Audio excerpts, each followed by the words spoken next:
Hi friends, welcome to 5 Minutes Tech YouTube channel. Here is Samsung Galaxy S24 Plus 5G smartphone. In this video, we will learn how to disable double tap to turn on the screen in your phone Samsung Galaxy S24 Plus 5G. First, lock your screen and double tap on the locked screen. If screen is wake up, that means double tap to turn on the screen is activated.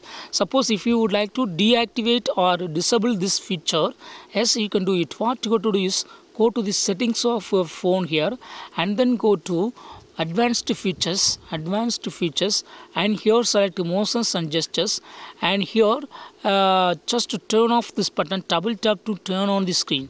Now go to home screen and lock your screen and try to double tap on locked screen.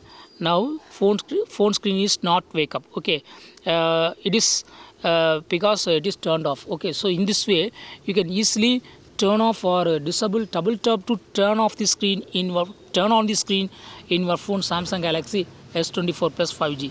That's all friends, thanks for watching, bye.